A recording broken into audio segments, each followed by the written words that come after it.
নমস্কার বন্ধুরা, গল্পের নন্দনকানন চ্যানেলে আপনাদের আরও একবার স্বাগত জানাই। আমরা শুনছিলাম প্রখ্যাত সাহিত্যিক বরেন বসু রচিত রংরুট উপন্যাসখানি। আজ আমরা শুনব এই উপন্যাসের 10ম পরিচ্ছেদ।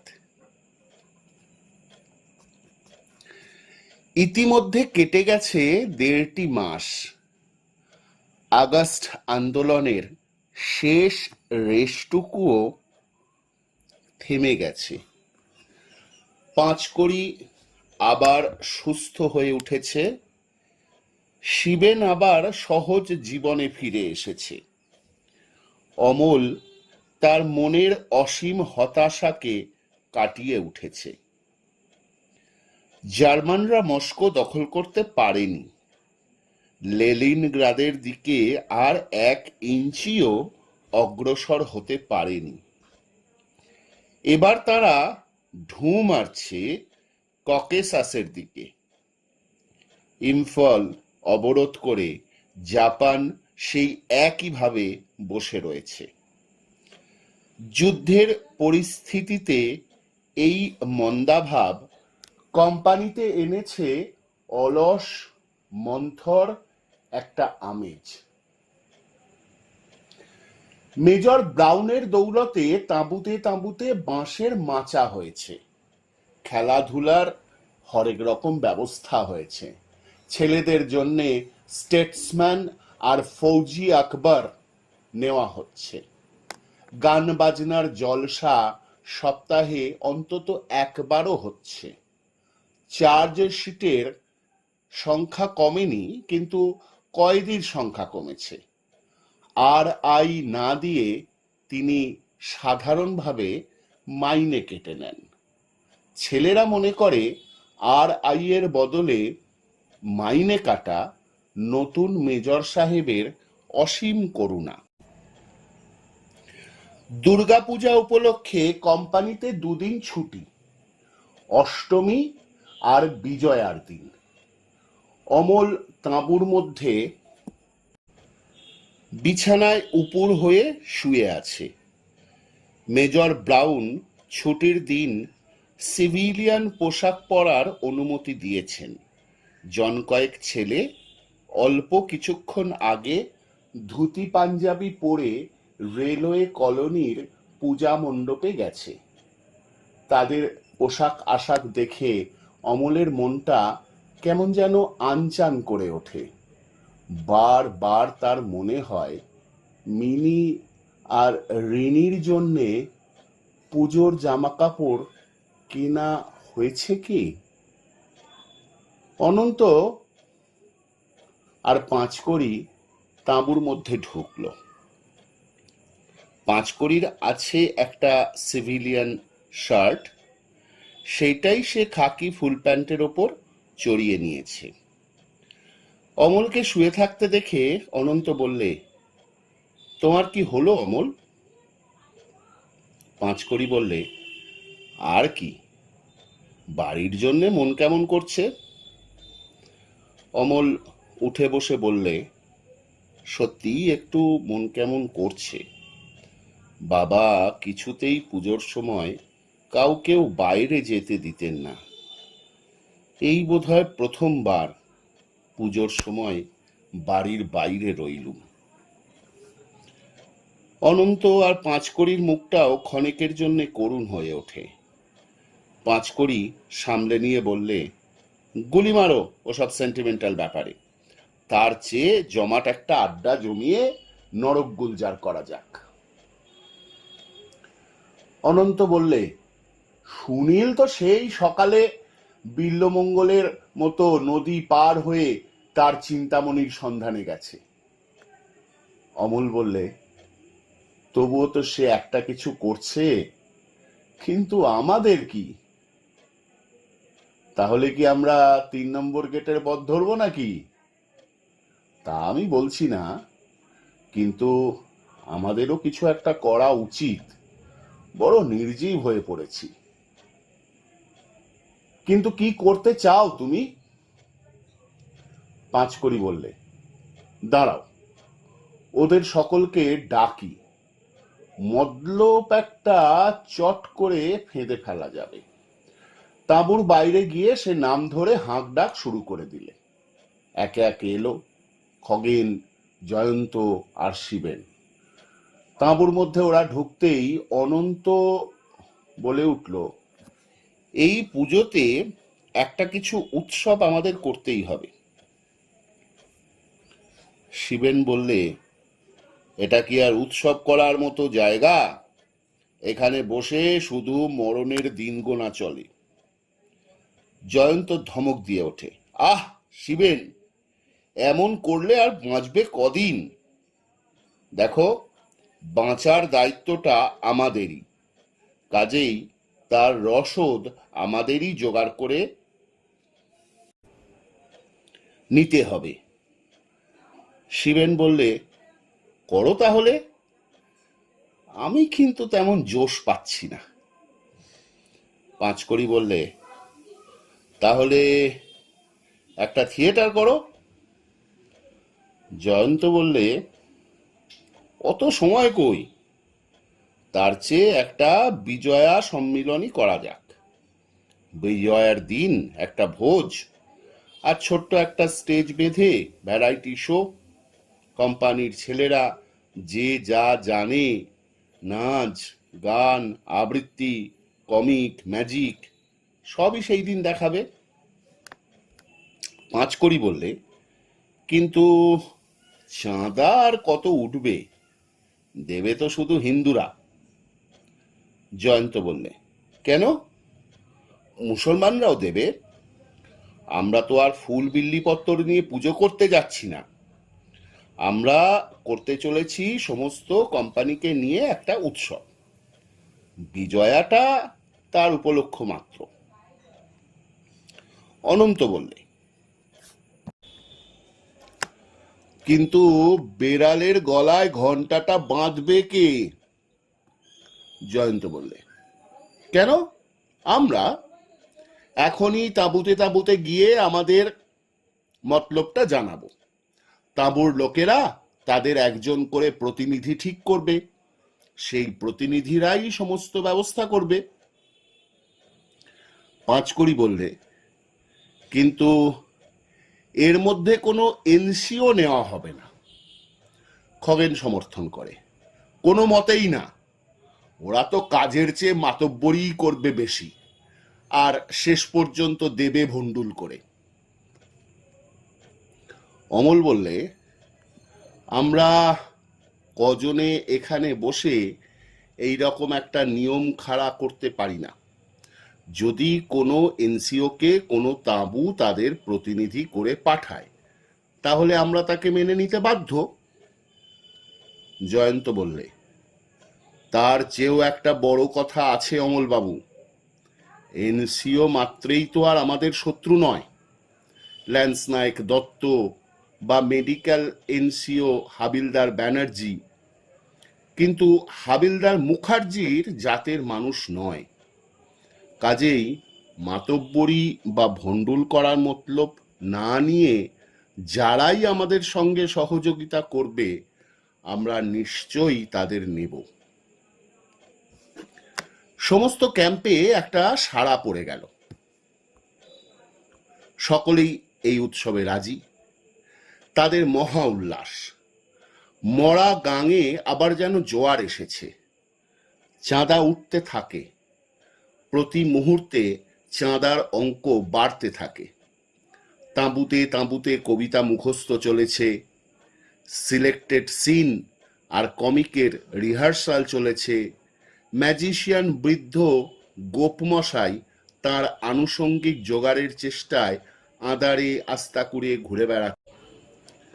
গানের রিহার্সাল হচ্ছে একটা তাঁবুর মধ্যে। জনগণ মন কোরাস গানে ক্যাম্পটা মুখর হয়ে উঠেছে। জয়ন্ত অমলকে বললে, এই হচ্ছে সুযোগ অমলবাবু, এদের ধরে মিলিয়ে মিশিয়ে একাকার করে দিন। যত রকমের বেড়া এখানে আছে লোকো ট্রাফিকের বেড়া, শিক্ষিত অশিক্ষিতের বেড়া, মাইনের তারতম্যের বেড়া, ধর্মভেদের বেড়া, এমনকি র্যাঙ্কের বেড়া সব ভেঙে টুকরো টুকরো করে দিন। লাঙ্গড়িদের ছুটি দিয়ে বড় খানার জন্যে রান্না জানা ছেলেদের নিয়ে একটা দল হলো। ভ্যারাইটি শোয়ের স্টেজ বাঁধা আর তার সংশ্লিষ্ট কাজের জন্যে একটা দল, চাঁদা তোলার একটা দল, খাওয়ার সময়ে পরিবেশন করার জন্যে একটা দল। ভ্যারাইটি শোয়ের জন্য অভিনেতাদের অন্য সমস্ত কাজ থেকে রেহাই দেওয়া হলো। সমস্ত ব্যাপারটা তদারক করার ভার পড়ল অমল, জয়ন্ত আর অনন্তর ওপর।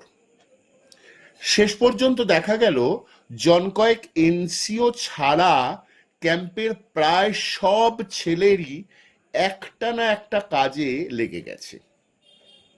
ছেলেরা নিজেরাই দলে দলে গিয়ে মোটা মোটা স্লিপার কাঁধে করে আনছে, সমস্ত ক্যাম্পটাকে ঝকঝকে তকতকে করে ফেলেছে।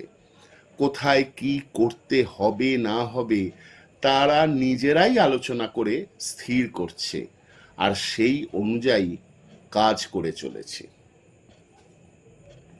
অমল দেখে আর ভাবে, কোম্পানির নিত্য নিয়মিত ফেটিগো তো এই একই পর্যায়ের কাজ, অথচ কোম্পানি ফেটিকের সময়ে ছেলেরা তার সবটাই ফাঁকি দেওয়ার চেষ্টা করে, আর আজ তারা সমস্ত দরদ ঢেলে দিয়ে দৈত্যের মতো কাজ করে চলেছে।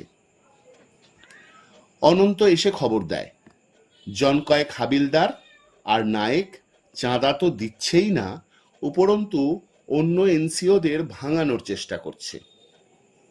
অমল মুষড়ে পড়ে। শেষ পর্যন্ত একটা গন্ডগোল কি তাহলে হবেই? জয়ন্ত বললে, এতে ঘাবড়াবার কিছু নেই অমলবাবু, কোম্পানির সাধারণ ছেলেদের ওপর বিশ্বাস রাখুন, আমাদের উৎসব সফল হবেই, আর ওদের এই বিরোধিতার মধ্যে দিয়ে ধীরে ধীরে ওদের মুখোশ পড়বে খসে, আর আমাদেরও মোহমুক্তি ঘটবে। সন্ধ্যের কিছু পরে একটি ছেলে এসে খবর দেয়, সুবেদার সাহেবের ঘরে দেখলাম মিটিং বসেছে, জমাদার সাহেব, হাবিলদার মুখার্জি, নায়েক চ্যাটার্জি, আরো যেন কে কে রয়েছে। লুকিয়ে আমি শুনলুম আমাদের বিজয়া সম্মিলনী সম্বন্ধে কি যেন বলা বলি করছে। ছেলেটিকে অমল চিনতে পারল না। জয়ন্ত বললে, এখন থেকে দেখবেন এমন অনেক অচেনা ছেলে এমনি ভাবে নানান খবর নিয়ে ছুটে আসবে, তারাও সজাগ আছে, এ উৎসব যে তাদেরই। রোল কলে জমাদার আর সুবেদার সাহেব দুজনেই এসেছেন।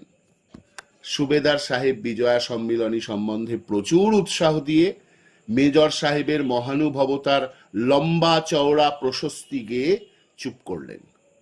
সঙ্গে সঙ্গে জমাদার সাহেব বলে উঠলেন, কারো যদি কিছু বলবার থাকে তো বলতে পারো। নায়েক চাটুর্যে বললে, আমার স্যার একটি কথা বলবার আছে।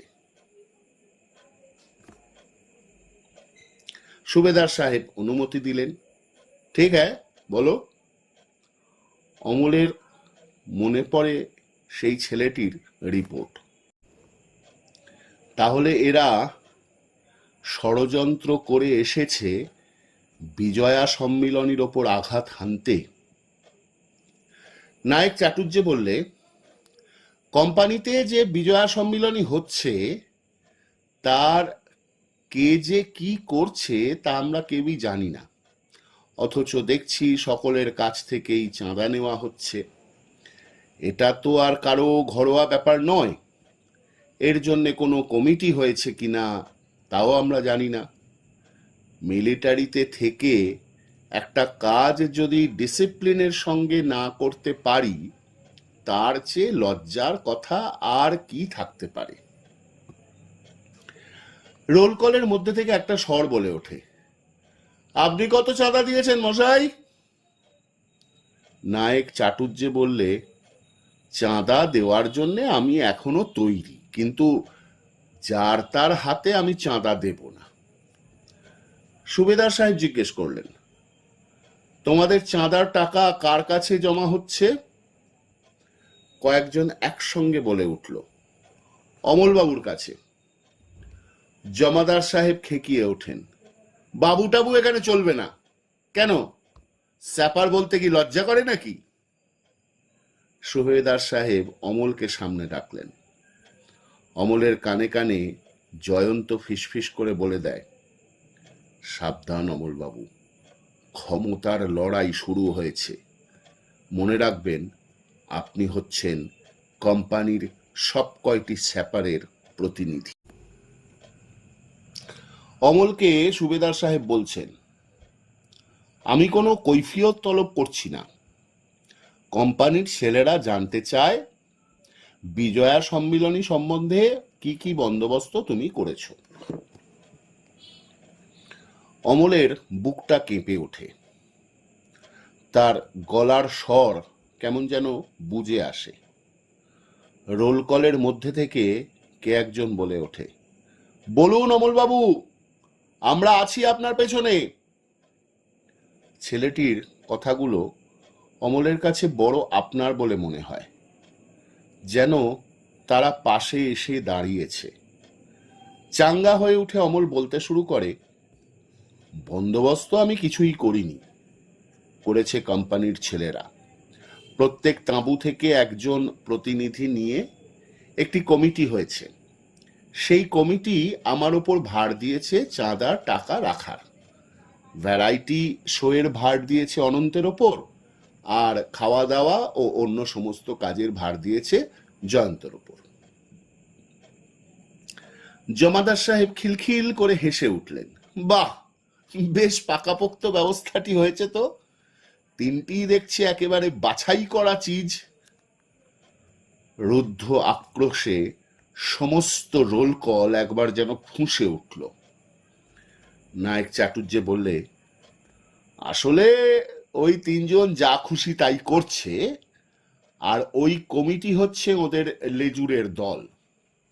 আমি প্রস্তাব করছি সুবেদার সাহেবকে প্রেসিডেন্ট করে আর তিনজন হাবিলদার, দুজন নায়েক, একজন ল্যান্স নায়েক আর 5 জন শ্যাপার নিয়ে এই রোল কলেই একটা কমিটি গঠন করা হোক। জমাদার সাহেব বললেন, সুবেদার সাহেবকে প্রেসিডেন্ট করতে কারো আপত্তি আছে নাকি? রোল কল সমস্বরে ফেটে পড়ল, আমরা যা করেছি তার ওপর আর কোনো রদবদল চলবে না। সঙ্গে সঙ্গে সুবেদার সাহেব হাঁকলেন, রোল কল ডিসমিস। বিজয়া সম্মিলনীর পরদিনই অমলকে লাইনে বুক করা হলো। সুবেদার সাহেব হঠাৎ বুঝতে পেরেছেন, অমলের ক্যাটাগরি যখন গার্ড, তখন সে কাজ তার শেখা উচিত। অনন্ত অমলকে অভিনন্দন জানিয়ে বলে, এইবার তাহলে সুবেদার সাহেব আমাদের ভয় করতে শুরু করেছেন। স্টেশনে পৌঁছে অমল দেখে তাদেরই কোম্পানির মনু সেই ট্রেনের ওয়ার্কিং গার্ড। মনু বললে, তাহলে আপনাকেও লাইনে পাঠালে? অমল বললে, তাই তো দেখছি, বোধহয় আমি একটু বেশি মাত্রায় ভয়াবহ হয়ে উঠেছি। সে তো হয়েছেনি, ওরা এত সেজে গুজে এলো প্রেসিডেন্ট হবে বলে, আর কোম্পানি শুদ্ধ ছেলে কিনা ওদের তুড়ি মেরে উড়িয়ে দিলে। ব্রেক ভ্যানের এক করে মালপত্তর নামিয়ে রেখে মনু আবার বললে, কিন্তু যাই বলুন, ওদের মুখে বেশ করে চুনকালি লেপে দিয়েছেন। বিজয়া সম্মিলনী যা করেছেন তাতে আপনারই সুবেদার হওয়া উচিত, আর ও শালাদের ধরে ধরে ঝাড়ুদার বানিয়ে দেওয়া উচিত।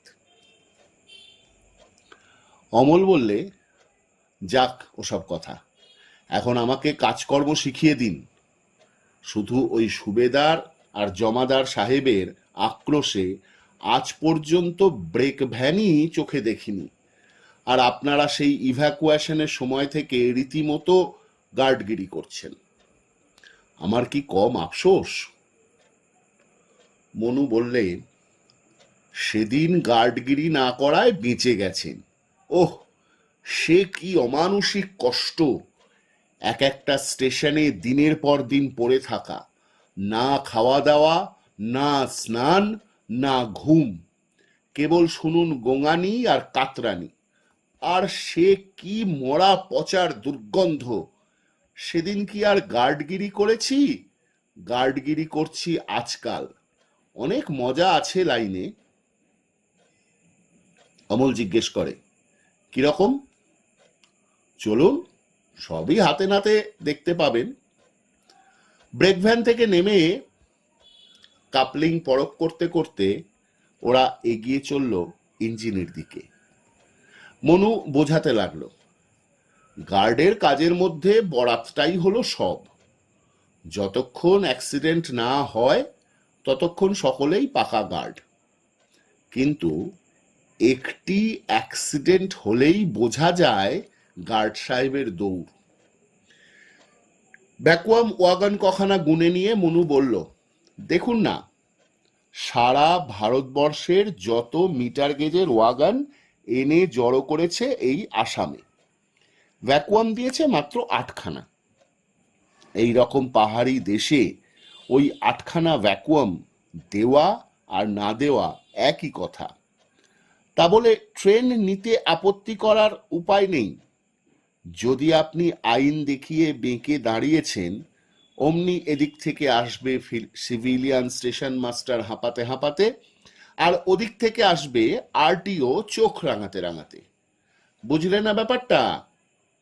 কোনো দুঃখ দরদ নেই। যেখানে মানুষই মরছে হাজারে হাজারে, সেখানে খান কয়েক ওয়াগন নষ্ট হলে এদের ভারী বয়ে গেল। ইঞ্জিনের পাশে ওরা এসে পড়েছে। মনু হেঁকে ওঠে, ওহে দাউদ, আমাদের অমলবাবুও আজ থেকে লাইনে বেরিয়েছেন।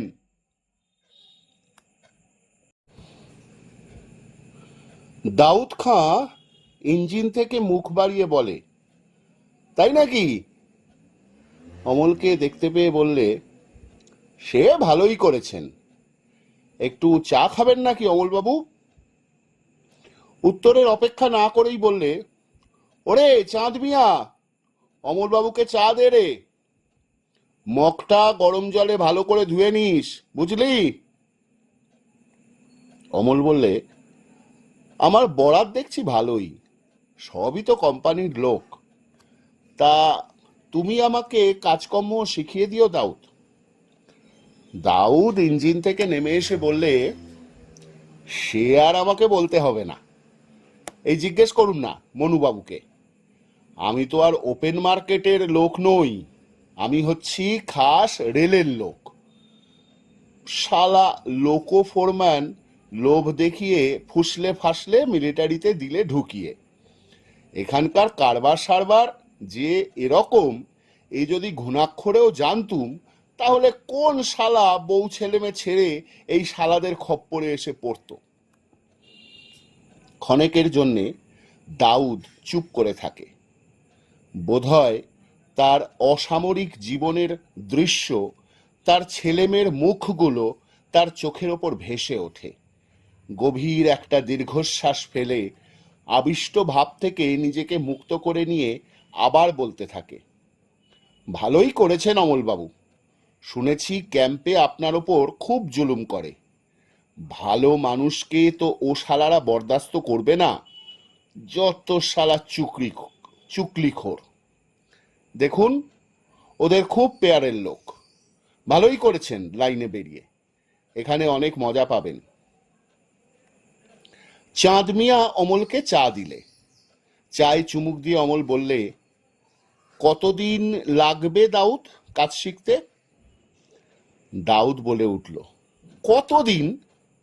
আপনার মতো লেখাপড়া জানা লোকের আবার দিন লাগে নাকি? বলেন কত মিনিট। আর আমার সঙ্গে যদি যান, তাহলে তো এক্ষুনি চার্জ নিতে পারেন। এ কাজের আর শিখবেন কি? ব্রেক ভ্যানে বিস্তারা লাগিয়ে শুয়ে পড়বেন, লামডিংয়ে পৌঁছে আমি আপনাকে টাইমগুলো বাতলে দেব, জার্নালে সেইগুলো বসিয়ে নিয়ে মাস্টারের ঘরে ফেলে দেবেন, ব্যাস আপনার কাম খতম। অমল আশ্বস্ত হলো। ডিউটিতে আসার আগে তার কেমন যেন ভয় ভয় করছিল। দাউদ মনুকে বললে, তালিম টালিম কিছু দিয়েছ নাকি? মনু বললে, তুমি ওস্তাদ লোক থাকতে আমি আর কি তালিম দেব? আমার তো হাতে খড়ি তোমারই কাছে, তুমি না হয় ততক্ষণ তালিম দাও, আমি এর মধ্যে খবরাখবর করে আসি।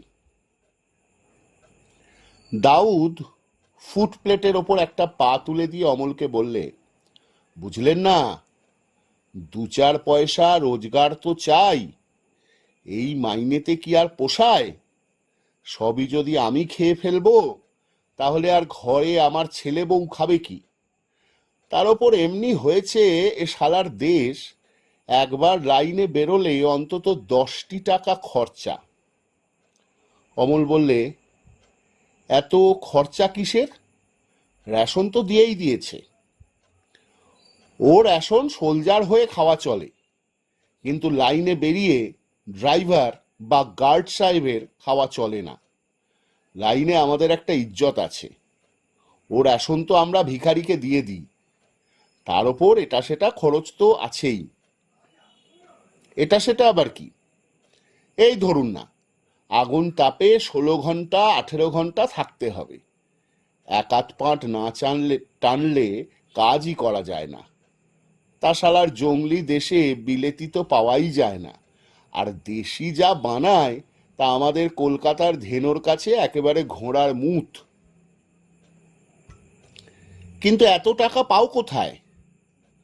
সব এই গাড়িতেই আছে অমলবাবু, কষ্ট করে কেবল নোটগুলো গুনে নিতে হবে, তা না হলেই ওই সিভিলিয়ান মাস্টারগুলো ঠিক 2-1খানা কম দিয়ে দেবে।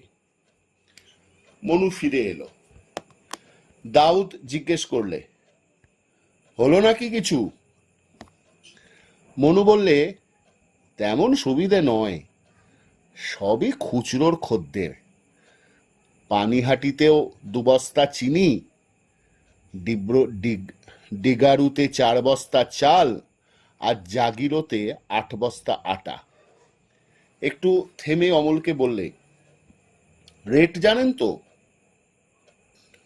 দাউদ বললে, রেট আর কি, যেদিন যেমন দাও জোটে। তবে চিনি এখন 25, আটা 12, আর চাল 8। ড্রাইভার আর গার্ডে আধা আধি বখরা। তবে আজ হবে 3 ভাগ। অমলের মুখখানা ফ্যাকাশে হয়ে যায়।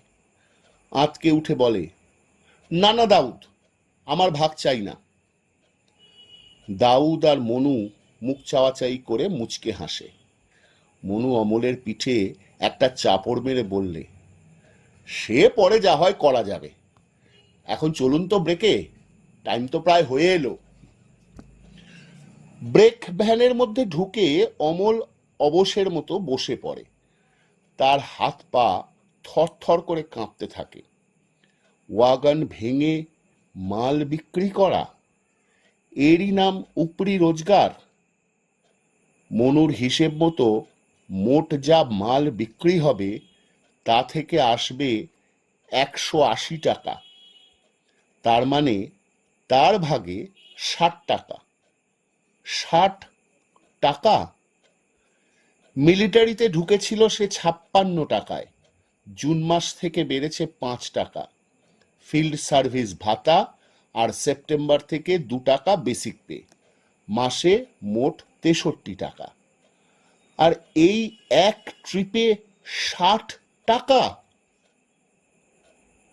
মনু বললে, আরে মশাই, আপনি যে দেখছি রীতিমতো ঘাবড়ে গেলেন। অমলের চোখের ওপর ভেসে বেড়াচ্ছে বিমলের একটার পর একটা চিঠি। মাত্র 50 টাকায় কোনো থই পাওয়া যাচ্ছে না অমি।